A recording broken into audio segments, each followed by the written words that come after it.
Alexandre Dubé. Aussi véridique et authentique que son information. Ce sera le début du contre-interrogatoire de Gilbert Rozon, aujourd'hui au Palais de justice de Montréal. Maître François-David Bernier est avocat et analyste judiciaire. Bonjour, Maître Bernier.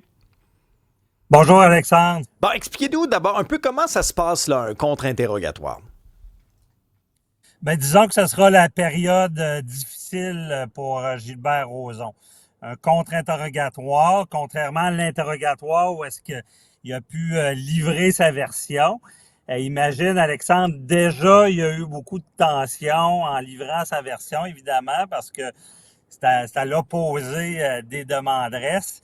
Mais là, dans le contre-interrogatoire, là, c'est là que du côté de la demande, les avocats, et honnêtement, pour moi, c'est l'art du droit et dans l'art du contre-interrogatoire.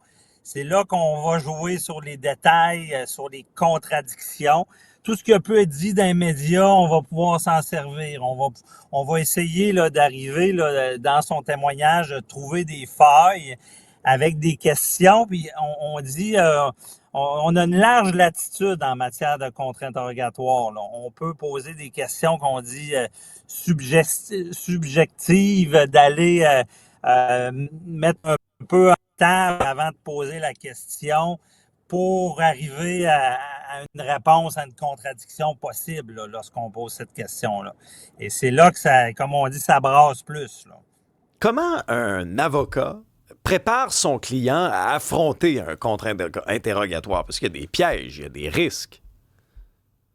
Il y a des gros pièges. Un des premiers pièges qu'on prépare nos clients, c'est les silences. Le silence joue contre la personne qui se fait interroger. On fait souvent ça. On pose une question, la personne répond, et là, on laisse un silence. Naturellement, là, l'humain là, veut combler ce silence-là, veut parler.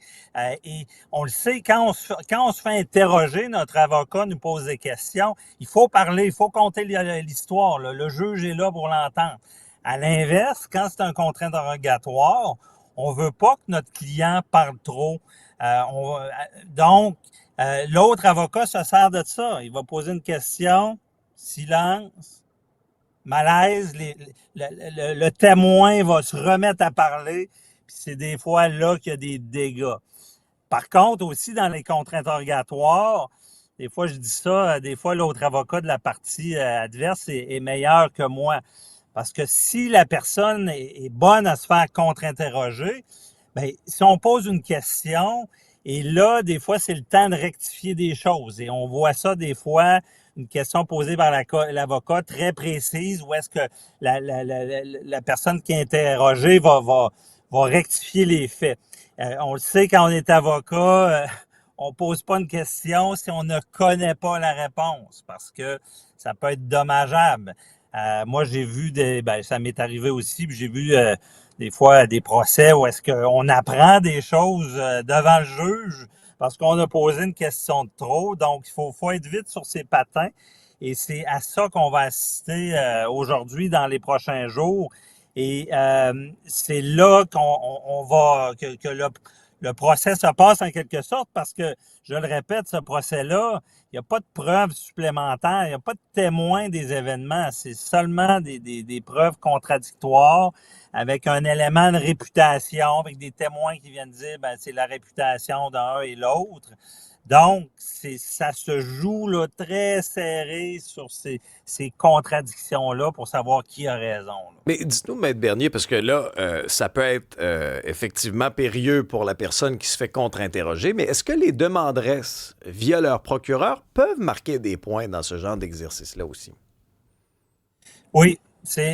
On a vu la semaine dernière une demanderesse traiter Rozon menteur ou réagir au... Ça, on le dit à nos clients, ce n'est pas la place et c'est au contre-interrogatoire qu'on marque ces points-là. Donc, effectivement, ils peuvent conseiller leur avocat, ils peuvent amener justement, eux connaissent exactement les faits, peuvent les guider dans tout ça.